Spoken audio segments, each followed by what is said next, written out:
Gene Cernan have both testified against commercial spaceflight and the way that you're developing it, and I wonder what you think of that. I was very sad to see that because those guys are, those guys are heroes of mine, so it's really tough. I wish they would come and visit and see the hardware that we're doing here, and I think that would change their mind. They inspired you to do this, didn't they? Yes. And to see them casting stones in your direction. It's difficult. Did you expect them to cheer you on? So they're hoping they would. What are you trying to prove to them? What I'm trying to do is to make a significant difference in spaceflight and help make spaceflight accessible to almost anyone. One of the most difficult choices I've ever faced in life was in 2008, I think I had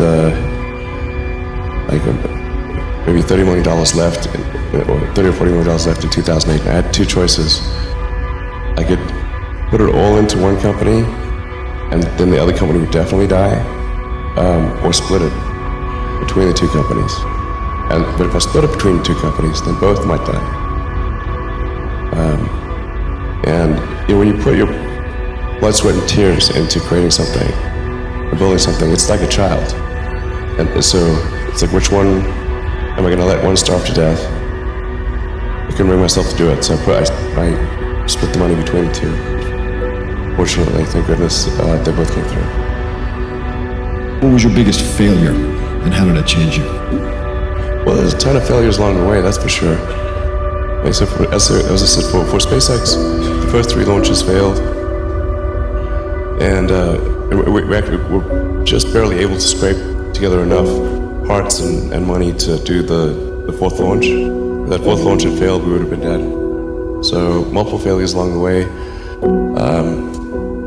I tried very hard to get the right expertise in for SpaceX. I tried hard to find a great chief engineer for the rocket, but the good chief engineers wouldn't join, and the bad ones, well, there was no point in hiring them. So I ended up being chief engineer of the rocket. So if I could have found somebody better, then we would have maybe had less than 3 failures. That 3rd failure in a row, did you think, I need to pack this in? Never. Why not? I don't ever give up.